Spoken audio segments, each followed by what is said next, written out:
ఆ కుటుంబ సభ్యులకు నేను శ్రీధర వహించి పాదాభివందనాలు చేస్తూ గుండ్రాంపల్లి గ్రామం ఒక సాహస చరిత్రాత్మకమైనటువంటిగా ఈ గ్రామంలో రావడం అనేది నాకు చాలా ఒక ప్రోత్సహించేటట్టుగా మనకు వాతావరణం వచ్చేది కాబట్టి గుండ్రాంపల్లి గ్రామస్తులకు మీడియా మిత్రులకు ఇక్కడ విచ్చేసిన కార్యకర్తలందరికీ కూడా పేరు పేరున నమస్కరిస్తూ 25 సంవత్సరాల క్రితం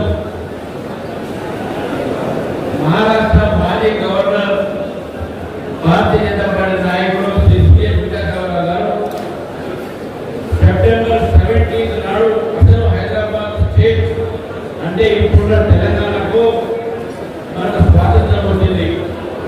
15 ఆగస్టు 1947లో భారతదేశం జెండా కూడా ఎగిరినప్పటికీ కూడా నిజాం పరిపాలిస్తున్నటువంటి హైదరాబాద్ స్టేట్ అనే తెలంగాణలో ఎక్కడ కూడా భారతదేశం జెండా ఎగలేదు.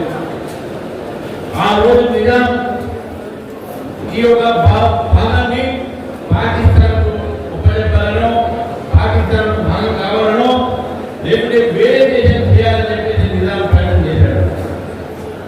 మరి ఆపరేషన్ పూర్వం ద్వారా ఈ యొక్క తెలంగాణ ప్రజల మొత్తం ప్రాంతంలో అప్పట్లో ఉన్నటువంటి హైదరాబాద్ స్టేట్, కొన్ని జిల్లాలు మహారాష్ట్రలో, కొన్ని కర్ణాటకలో, ఇదంతా కూడా నిజాము సర్దార్ పటేల్ లొంగి ఈ ప్రాంతం అంతా కూడా భారతదేశంలో ఇక్కడ మనం భాగంగా అయినటువంటి పరిస్థితులు మనం ఇక్కడ స్వేచ్ఛ వాయుని భారతదేశ ఒక ప్రభుత్వం కింద అందరం కూడా చూపిస్తున్నామంటే దానికి సర్దార్ పటేల్ గారు కారణము. ఈరోజు సర్దార్ పటేల్ తెలంగాణ అంతా కూడా మనందరూ రుణపడి ఉండాలని చెప్పేసి కూడా ఈరోజు తెలియజేస్తూ మరి ఈ చరిత్ర భావి తరానికి తెలవాలి అనేటువంటి ఆలోచనతో ఆ రోజు విద్యాసాగర్ గారు సెప్టెంబర్ 17 నాడు అధికారికంగా మనము ఇది జరపాలి అనేటువంటి విషయాన్ని గుర్తించడం జరిగింది. మరి మహారాష్ట్ర ప్రభుత్వం, అదేవిధంగా కర్ణాటక ప్రభుత్వం, హైదరాబాద్ ప్రాంతంలో ఉన్నటువంటి జిల్లాలలో ఈ రోజు కూడా అక్కడ అధికారికంగా ఈరోజు గుర్తి జరుపుకుంటున్నారు. మరి తెలంగాణ ఏదైతే మనం హైదరాబాద్ భాగం నిజాం యొక్క పరిపాలనకు వ్యతిరేకంగా నిజాం నియంత్రణ మనం ప్రవేశంగా ప్రత్యక్షంగా మనం అందరం కూడా బాధితమైనాం.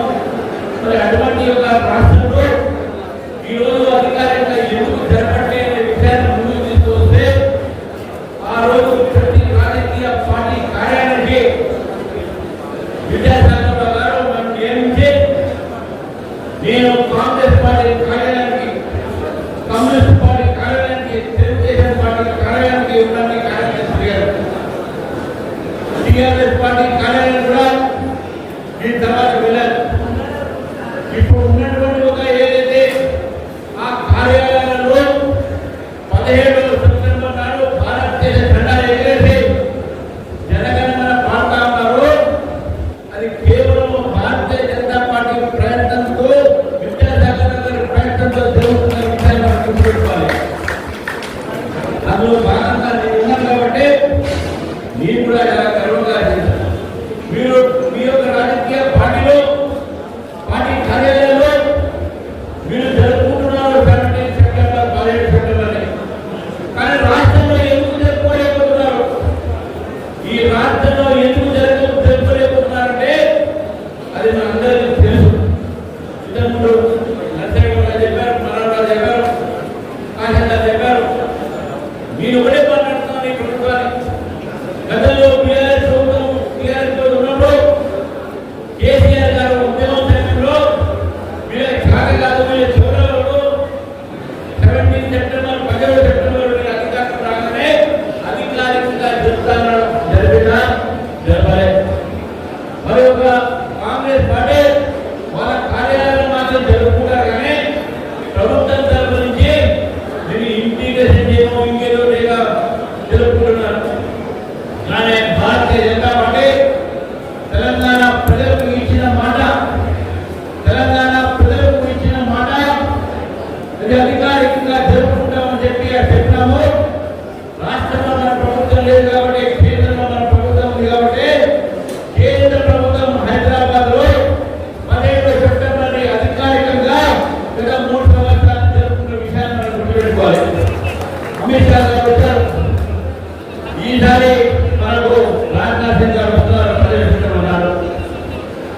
కార్యక్రమంలో రేపు హైదరాబాద్ లో పర్యవేక్షణలో అధికారికంగా రాష్ట్ర ప్రభుత్వం జరిపేటట్టు కావాలంటే తెలంగాణలో భారతీయ జనతా పార్టీ ప్రభుత్వం రావాలి. వచ్చే పర్యవేక్షణలో వచ్చేసారికి 2028లో భారతీయ జనతా పార్టీ ప్రభుత్వంలో ఉంటుంది. పర్యవేక్షణలో మనం అధికారికంగా జరుపుకుంటామనేది తెలంగాణకు ఒకప్పుడు నిజామాబాద్పై అత్యాచారాలు చేశాడు. నిజామాబాద్ బైరాత్పల్లి అయితే ఏంది, పరకాలం అయితే ఏంది, గుండ్రాంపల్లి అయితే ఏంది, నిర్మల్ అయితే ఏంది, గర్భాంతకరమైనటువంటి మూవీస్ అయితే వీటన్నింటిలో కూడా వందలాది మంది చనిపోయినటువంటి దాఖలాలు ఉన్నాయి, చరిత్రలో ఉంది. కానీ మన విద్యార్థులకు ఈ విషయం తెలుసా? అందుకే భారతీయ జనతా పార్టీ ఈ యొక్క తెలంగాణ విమోచన సందర్భంగా ఈ యొక్క తెలంగాణ ఏ విధంగా వచ్చింది, తెలంగాణలో ఏ విధంగా ప్రజలు ప్రజాకరణ చేతిలో బలయ్యారు, ఇవన్నీ కూడా పాఠ్య పుస్తకాల్లో పెట్టాలని డిమాండ్ చేస్తాం. ఈ రోజు కూడా మన ప్రభుత్వం డిమాండ్ చేస్తా ఉన్నాం, మీరు సిలబస్ లో పెట్టండి. కానీ పెట్టండి, ఎందుకు పెట్టండి, ఎందుకు జరపండి అంటే కేవలం కాశీలు రజనికి సంబంధించేటువంటి వారి వంశధారులు మనం వారిసినటువంటి ప్రజాస్వామ్య వారిసినటువంటి మజ్లిస్ పార్టీకు హైబ్రిడ్ పెట్టే విషయాలు స్పష్టంగా అవుతుంటాయి. ఇదే పూర్ణానికి ఒక లెఫ్ట్ హ్యాండ్ రైట్ హ్యాండ్ అని చెప్పేసి లెఫ్ట్ హ్యాండ్ రైట్ హ్యాండ్ కాదు, వారిద్దరు కూడా కాశీ రోజులకు ప్రజాస్వామ్యకు బీఆర్ఎస్ పార్టీ కాంగ్రెస్ పార్టీ కవలెట్లేదని గుర్తుపెట్టుకోవాలి. వారిద్దరు పిన్స్ అని గుర్తుపెట్టుకోవాలి. ఏ విధంగా అయితే ఆ రోజు ప్రజాకాలంలో మన ఒక ఊళ్ళపై దాడి చేసి మన ఊళ్ళలో ఉన్నటువంటి మహిళలపై అత్యాచారాలు చేసి నగ్నంగా వాళ్ళని బతుకమ్మలు ఆడించి వారిపై అత్యాచారం చేసి చంపి బాధపడేసి వాళ్ళు ఉరి తీసి చెట్టుకు ఇటువంటి అత్యాచారాలు చేసినటువంటి చరిత్ర మన తెలంగాణ చరిత్రనే మనం ఏ విధంగా మర్చిపోతామో ఈ యొక్క రాబోయే తరం కూడా దీన్ని మర్చిపోవాలని విషయాన్ని గుర్తించాలి. చాలా ఆశ్చర్యం వస్తుంది. కాంగ్రెస్ పార్టీ చెప్తా ఉంటుంది, మేము తెలంగాణ ఇచ్చామని. మీరు తెలంగాణ ఇచ్చిన వాళ్ళైతే మరి హైదరాబాద్ లో మీరు ధర్నా ఎందుకు ఎగరలేకపోతున్నారు అధికారికంగా చెప్తా ఉన్నారు. దీన్ని తెలంగాణ విమోచనగా మీరు ఎందుకు అంగీకరణ చేయకపోతా ఉన్నారు? ఎందుకంటే మీకు ఓటు బ్యాంక్ పార్టీస్ ఎక్కువ, చరిత్రలో జరిగినటువంటి సంఘటనల కన్నా మీకు తెలంగాణ గౌరవం కన్నా మీకు అధికారులు ముఖ్యం. తెలంగాణ ఇచ్చినాం అనేది కాంగ్రెస్ పార్టీ చెప్పుకుంటుందో, ఇదే కాంగ్రెస్ పార్టీ సమయానికి తెలంగాణ ఇచ్చుంటే మన రాష్ట్రంలో యువకులు ఆత్మహత్యలు జరగకపోయేది. ఈరోజు వారి ఆత్మహత్య చేశారు కాబట్టి కాంగ్రెస్ పార్టీ తెలంగాణలో అనేక మంది విద్యార్థులు ఆత్మహత్య చేస్తున్నారు. మరి శ్రీకాంతాచార్య దగ్గర నుంచి మనం లెక్క పెడితే 100,000 మంది ఈరోజు విద్యార్థులు తెలంగాణలో ఆత్మహత్య చేస్తున్నారు. తెలంగాణ కోసం ఈ యొక్క విద్యార్థుల మరణాలు విజయంగా కాంగ్రెస్ హస్తం ఉంది, కాంగ్రెస్ వాళ్ళే చనిపోయారని విషయాన్ని గుర్తుపెట్టుకోవాలి. వీళ్ళు గొప్పగా చెప్తున్నారు, మా సోనియమ్మ ఇచ్చింది తెలంగాణని. మీ సోనియమ్మ ఇచ్చింది తెలంగాణ కాదు, మీ సోనియమ్మ చంపింది తెలంగాణ యువతల విషయాన్ని గుర్తుపెట్టుకోవాలి. నిజంగా ఆ రోజు తెలంగాణ ఇచ్చింటే ఉస్మానియా విశ్వవిద్యాలయంలో, కాకతీయ విశ్వవిద్యాలయంలో జరుగుతున్నటువంటి ఒక తెలంగాణ ఉద్యమంలో చూసిన తర్వాత మీరు తెలంగాణ ఇవ్వలేదంటే మీరు నిజంగా మీరు ఈ రోజు తెలంగాణ తెచ్చుకున్నామని చెప్పి చెప్పుకుంటున్నారు. మీకు నైతికమైన అధికారం లేదు. మరోవైపు టీఆర్ఎస్ పార్టీ ఆ రోజు ఉన్నటువంటి టీఆర్ఎస్ పార్టీ తెలంగాణ మీరు తెచ్చుకోవడం మీకు చెప్తా ఉన్నారు. ఈ టీఆర్ఎస్ పార్టీ నడుస్తున్నారు. తెలంగాణ బిల్లు పార్లమెంట్లో ప్రవేశపెట్టినప్పుడు, తెలంగాణ బిల్లు పార్లమెంట్లో పెట్టినప్పుడు మీకు 2 ఎంపీలు ఉన్నారు. మీ 2 ఎంపీలు ఎక్కడ పోయినా ఒకరు కేసీఆర్ గారు, ఒకరు కేసీఆర్ గారు. మా నిర్మాణంలో పార్లమెంట్ నిర్మాణం తెలంగాణ బిల్లు పెట్టారు. తెలంగాణ బిల్లుకు పాస్ చేయడానికి మెజార్టీ లేదు కాంగ్రెస్ పార్టీ దగ్గర. ఎవరైనా మీకు మెజార్టీ సపోర్ట్ చేస్తే దేశ చట్టంగా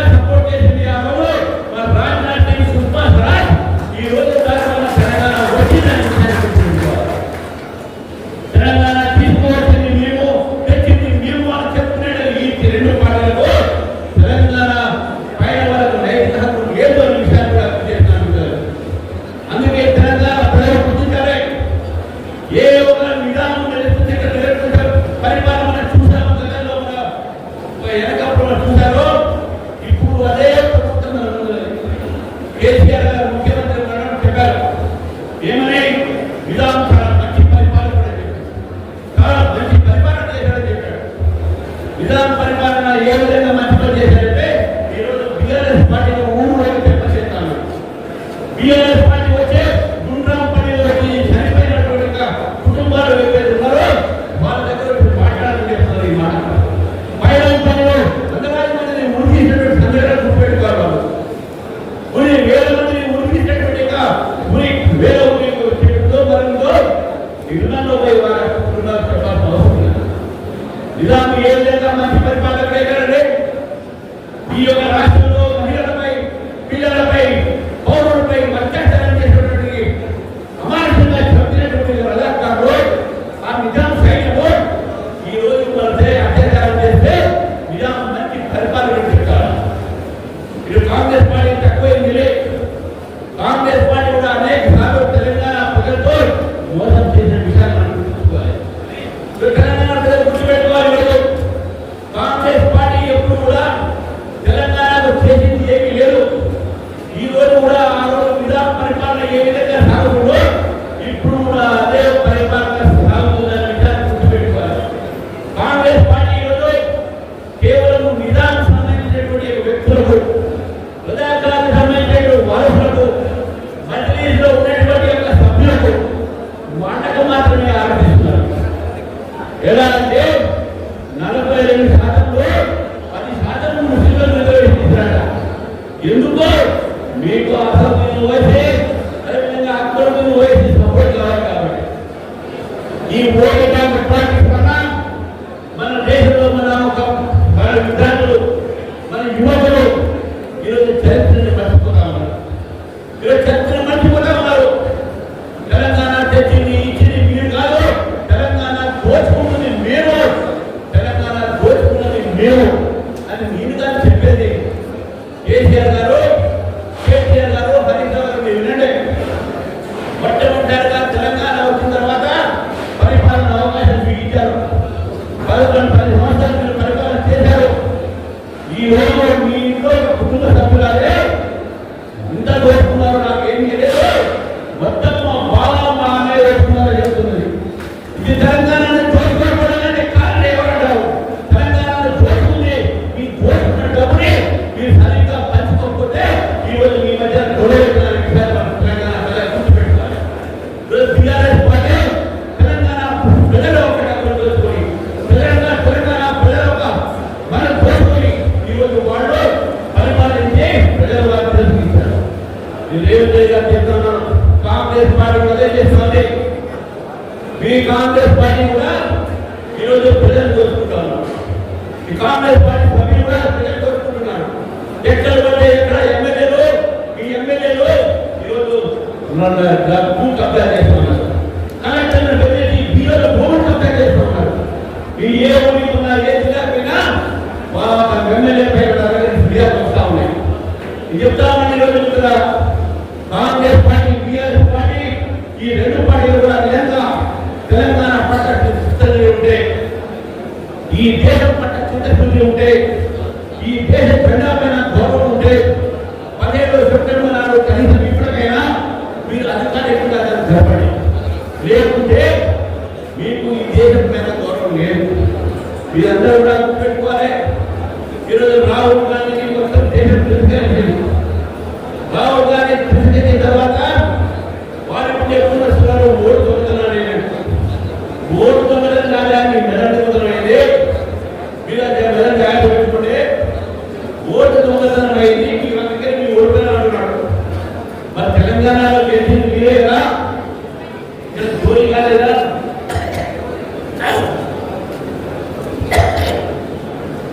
తెలంగాణలో చేసింది మీరు, అప్పుడు ఓటు చోరీ కాలే. మీరు హిమాచల్ ప్రదేశ్లో చేసింది మీరు, ఓటు చోరీ కాలే. మీరు కర్ణాటకలో గెలిచింది, ఓటు చోరీ కాలే. ఈవీఎంలు బంద్ చేయలేదు కదా మీరు గెలిస్తే ఈవీఎంలు బంద్ చేస్తాయి, మీరు గెలిస్తే బంద్ చేయవా? మీరు గెలిస్తే ఓటు చోరీలో, మీరు గెలిస్తే ఓటు చోరీ కావా? ఏ పార్టీ తీసుకొని కాంగ్రెస్ పార్టీ మాట్లాడుతున్నారు. కాబట్టి తెలంగాణ ప్రజలు కూడా అప్రమత్తంగా ఉండాలి. వీళ్ళు ఓటు చోరీ చెప్తున్నారు. మీరు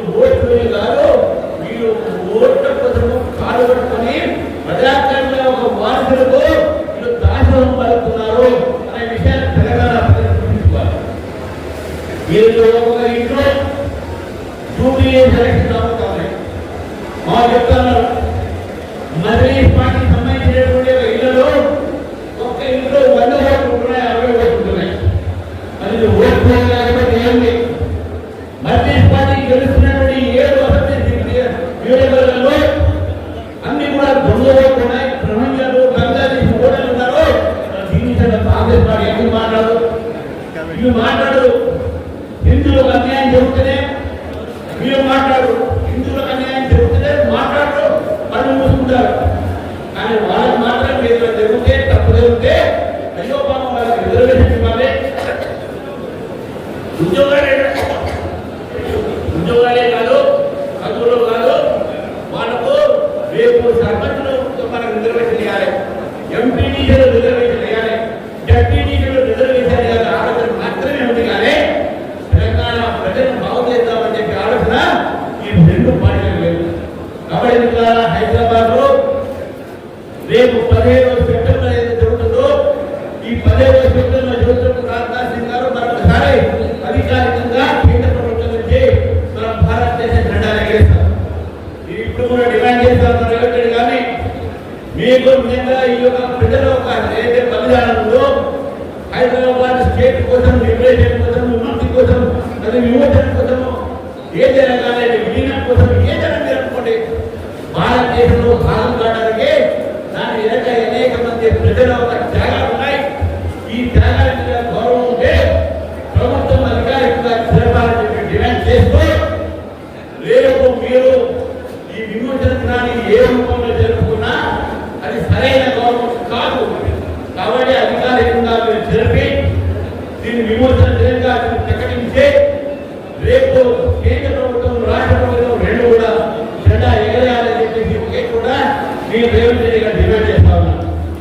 ఇది కాకపోతే మీకు తెలంగాణలో జరిగిన త్యాగాల పట్ల మీకు ఎటువంటి ఒక ఏదైతే గౌరవం ఉందో లేదని చెప్పేసి మేము భావిస్తాం. మీరు కాదు, తెలంగాణ ప్రజలు భావిస్తారు. కాబట్టి చివరికి మిత్రులారా మాట కాదు, తెలంగాణ ఈరోజు విమోచన చెంది భారతదేశంలో భాగంగా ఉండి ఈరోజు స్వేచ్ఛగా తీసుకుంటున్నామంటే దాని వెనక అనేక త్యాగాలను గుర్తు చేయడానికి ఈ సెప్టెంబర్ 17 విమోచన